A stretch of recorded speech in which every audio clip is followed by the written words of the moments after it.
കുഴപ്പിക്കുന്ന ചോദ്യങ്ങൾ ചോദിക്കരുത്. അപ്പൊ ഞാൻ അകത്തേക്ക് ഞാൻ പറഞ്ഞില്ല, എനിക്ക് മെന്റലി ഞാൻ അത്ര ഇതിലല്ല, കാരണം ഭയങ്കര ടയർഡാണ്, ഉറക്കം ശരിയാവാത്തതിന്റെ പ്രശ്നങ്ങളൊക്കെ ഉണ്ട്.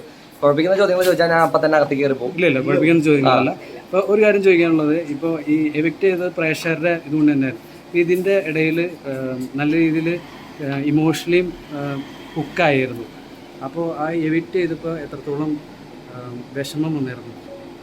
ഞാൻ സത്യം പറഞ്ഞാൽ പവർ റൂമിൽ നിന്ന് ഇറങ്ങുന്ന സമയത്ത് ഞാൻ ആ ഒരു റിസ്ക് എടുക്കാൻ റെഡി ആയിട്ട് തന്നെയാണ് പവർ റൂമിൽ നിന്ന് ഇറങ്ങിയത്.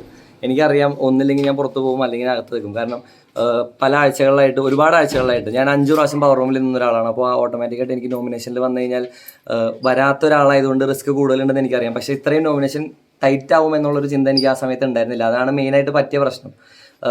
അതായത് വീക്കായിട്ടുണ്ടായിരുന്ന കുറച്ച് പേര് ഓൾറെഡി സേഫ് ആയിട്ടിരുന്ന സ്ഥലത്തായിരുന്നത് കൊണ്ട് ടൈറ്റ് നോമിനേഷനായി. അപ്പോൾ ഓട്ടോമാറ്റിക്കായിട്ട് അതിൽ സ്ട്രോങ് ആയിട്ടുള്ള ഒരാൾ പോകുമെന്നുള്ളത് ഓബ്വിയസ് ആയിരുന്നു. പിന്നെ എനിക്ക് അറിയാമായിരുന്നു, ലാസ്റ്റ് മൊമെന്റ് വന്നു കഴിഞ്ഞപ്പോൾ ഓൾറെഡി എനിക്ക് അറിയാമായിരുന്നു. കാരണം അൻസിബയ്ക്ക് അത്യാവശ്യം നല്ല സപ്പോർട്ട് ഉണ്ടെന്നുള്ളത് നമുക്ക് എല്ലാവർക്കും അറിയാവുന്ന കാര്യമാണ്. അപ്പോൾ at the end of the day വന്ന് ശീലമില്ലാത്ത, അല്ലെങ്കിൽ വോട്ട് ചെയ്ത് ശീലമില്ലാത്ത ആൾ ഞാൻ തന്നെയാണ്. അപ്പോൾ ഞാൻ തന്നെ പോകുന്നത് എനിക്ക് അറിയാമായിരുന്നു. പിന്നെ പോയ സമയത്ത് എൻ്റെ മുഖത്തെ എക്സ്പ്രഷൻ കണ്ടിട്ട് നിങ്ങൾക്ക് തോന്നിയോ എനിക്ക് ഭയങ്കര വിഷമം ഉണ്ടായിരുന്നു അതിൻ്റെ അകത്ത് ഇറങ്ങി വരാൻ? സന്തോഷമല്ല.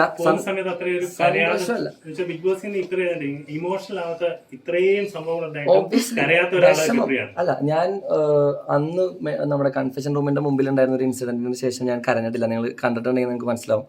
അത് കരയാൻ താല്പര്യമില്ലാത്തതുകൊണ്ടോ കരയാൻ ആഗ്രഹമില്ലാത്തതുകൊണ്ടല്ല, കരയാൻ പറ്റാത്തോണ്ടായിരുന്നു. കണ്ണീര് വന്നാലല്ലേ കരയാൻ പറ്റുള്ളൂ. എന്റെ മെന്റൽ സ്റ്റേറ്റ് കുറച്ച്, ഞാൻ ആ പറഞ്ഞ പോലെ തന്നെ കല്ലാക്കി വെച്ച ഒരു അവസ്ഥയിലായിരുന്നു. അതുകൊണ്ട് എത്ര അറ്റാക്ക് വന്നാലും എത്ര ഉദരം വന്നാലും ഉള്ളിലേക്ക് എടുക്കാതെ. അത്രയും സ്നേഹം മീൻസ് ഏറ്റവും അവസാനം കാണിച്ചപ്പോഴും ഒരു തുള്ളി കണ്ണീര് പോലും വന്നില്ല. വിമർശനങ്ങളും വരുന്നുണ്ട്, പക്ഷെ അതിന് ഒരു കാരണം ചത്തല്ലല്ലോ പോണേ, നമ്മൾ വീട്ടിലേക്കല്ലേ വരണേ. എന്തായാലും 100 ദിവസം കഴിയുമ്പോൾ അവരാണെങ്കിലും പുറത്തേക്ക് വരുന്ന എനിക്കൊരു വിശ്വാസമുണ്ട്. അപ്പോൾ at the end of the day നമ്മളെല്ലാവരും പുറത്ത് വന്ന് കാണുമെന്ന് നമുക്ക് എല്ലാവർക്കും അറിയാം. ഞാൻ ആദ്യമേ പറയുമായിരുന്നു, ഞാൻ ആര് പോയാലും കറിയില്ല, ഞാൻ പോയാലും ഞാൻ കറിയില്ല. എന്നെ ആദ്യത്തെ പ്രാവശ്യം ഔട്ടാക്കിയപ്പോഴും 2ാമത്തെ പ്രാവശ്യം ഔട്ടാക്കിയപ്പോഴും ഞാൻ സിമ്പിളായിട്ട് അതിൻ്റെ അതിൽ ഇറങ്ങിപ്പോയി അങ്ങനെ തന്നെ കയറി വന്ന ഒരാളാണ്. നമുക്ക് അങ്ങനത്തെ പ്രത്യേകിച്ച് പ്രശ്നങ്ങളൊന്നുമില്ല.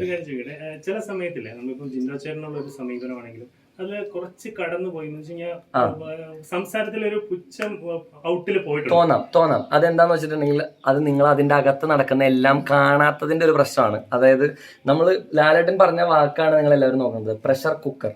അതാണ് അതിന്റെ അകത്തെ അവസ്ഥ. ഭയങ്കര പ്രഷറാണ് നമുക്ക് മെന്റലി, ഇമോഷണലി, ഫിസിക്കലി. അതായത് ഒരു ടാസ്ക് കഴിയുമ്പോഴേക്കും ഇടിച്ചു പിഴിഞ്ഞ അവസ്ഥയാവും. അതിന്റെ കൂടെയാണ് ഈ ഇമോഷണൽ പ്രഷറും മെന്റൽ പ്രഷറും വരുന്നത്. നമ്മളൊരു എല്ലാ ദിവസവും ആ സെയിം സാധനം തന്നെ കണ്ടിന്യൂസ് ആയിട്ട് കണ്ടുകൊണ്ടിരിക്കുമ്പോൾ ഓട്ടോമാറ്റിക്കായിട്ട് നമ്മുടെ ഉള്ളിൽ ഒരു മടുപ്പ് വരും. അതായത് ഒരു കണ്ടിന്യൂസ് ആയിട്ട് ഒരു സാധനം തന്നെ, ഒരു വെള്ളമുറി തന്നെ കണ്ടുകൊണ്ടിരുന്നാൽ നമുക്ക് at the end of the day നമുക്ക് മടുക്കും. ആ അവസ്ഥ വീണ്ടും വരുന്ന കഴിയുമ്പോൾ ഓട്ടോമാറ്റിക്കായിട്ട് ഈ പ്രശ്നങ്ങളെല്ലാം വരും. അപ്പൊ ആ പ്രഷറിൽ നിൽക്കുമ്പോൾ ചെറിയൊരു തോണ്ട് കിട്ടിയാൽ പോലും നമുക്ക് പൊട്ടിത്തെറിക്കുക മാത്രമല്ല, നമുക്ക് അവരോട് ദേഷ്യം വരും. ജിൻഡോ ചേട്ടൻ ചെറിയ രീതിയിലല്ല തോണ്ടിയിരുന്നത്, നല്ല വലിയ രീതിയിൽ തന്നെ മാറിയിരുന്നു. അല്ല, ജിൻഡോ ചേട്ടൻ മനസ്സിൽ തന്നെയുള്ള ആളാണ്. ഞാൻ ആദ്യമേ പറഞ്ഞിരുന്ന ഒരു കാര്യമാണ്, ഞാൻ പുള്ളിനെ എത്ര വിമർശിച്ചിട്ടുണ്ടെങ്കിലും ഗെയിമിന്റെ പേരിൽ പുള്ളിയായിട്ട് എത്ര തല്ലിട്ടിട്ടുണ്ടെങ്കിലും എനിക്ക് അറിയാവുന്ന ഒരു കാര്യമാണ് പുള്ളി പാവാണെന്നുള്ളത്. അതായത് പുള്ളി ഇന്നസെന്റ് ആണ്. ആ മുഖം മാത്രം മതിയല്ലോ പുള്ളിക്ക് ഇന്നസെന്റ് ആണ്, ഉള്ളിൽ പ്രത്യേകിച്ച് അങ്ങനെ.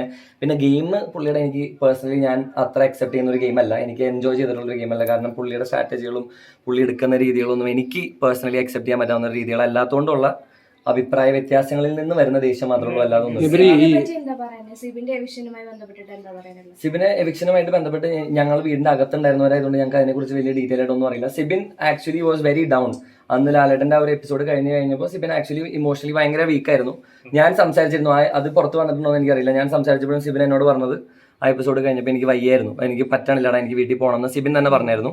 അപ്പം ഞാൻ പറഞ്ഞായിരുന്നു, അങ്ങനെയാണെങ്കിൽ ഞാൻ ആദ്യത്തെ ആഴ്ച പോകേണ്ടവനല്ലേ, അല്ലെങ്കിൽ ഞാൻ ഇവിടെ തൂങ്ങി കിടക്കേണ്ടവനല്ലേ എന്ന് പറഞ്ഞപ്പോഴും സിബിൻ പറഞ്ഞു നീ സ്ട്രോങ് ആണ്, ഞാൻ അത്രയും സ്ട്രോങ് അല്ല എന്ന് സിബിൻ പറഞ്ഞായിരുന്നു. ആ ഇൻസിഡന്റിൽ പുറത്ത് നടന്നത് എന്താണെന്ന് എനിക്ക് അറിയാത്തതുകൊണ്ടാണ് എനിക്ക് പറയാം. ഹൗസിനുള്ളിലുള്ളപ്പോൾ പുറത്ത് വലിയ പ്രശ്നങ്ങൾ നടക്കുന്നത് അഖിൽമാരാണെന്നുള്ളൊരു വ്യക്തി ഷോയുടെ ഉള്ളിൽ കയറാൻ വേണ്ടി പലരും കാസ്റ്റിംഗ് കൗച്ച് മുതലുള്ള ആരോപണങ്ങൾ ഉന്നയിച്ചിരുന്നു. അപ്പം ഒരുപാട് സ്ത്രീകൾ അതിന്റെ പേരിൽ പബ്ലിക്കിലായിട്ട് വരികയും ചെയ്തു. അപ്പം ഈ ബിഗ് ബോസിൽ ഇത്രയും നാൾ നിന്ന ഒരു വ്യക്തി എന്ന നിലയ്ക്ക് ഇത്തരത്തിലൊരു സംഭവങ്ങൾ ഏഷ്യാനെറ്റിനെ ഇൻഫ്ലുവൻസ് ചെയ്ത് കയറുന്ന ആൾക്കാരുണ്ട്, എനിക്ക് അതിനെ കുറിച്ച് ഡീറ്റെയിൽ ആയിട്ട് ഒന്നും അറിയില്ല. ഞാൻ ലാസ്റ്റ് മൊമെന്റിൽ ഷോയിലേക്ക് വന്ന ഒരാളാണ്. എൻ്റെ അടുത്ത് മുമ്പ് പറഞ്ഞു വെച്ചിട്ടുണ്ടായിരുന്നെങ്കിലും എൻ്റെ ഫൈനൽ ഇന്റർവ്യൂ കൺഫേം ചെയ്യാൻ എനിക്ക് തോന്നുന്നു ഒരാഴ്ച മുമ്പാണ്. അപ്പോൾ അല്ല കുഴപ്പമില്ല, എനിക്ക് നമുക്ക് അകത്തേക്ക് ഇരിക്കാം.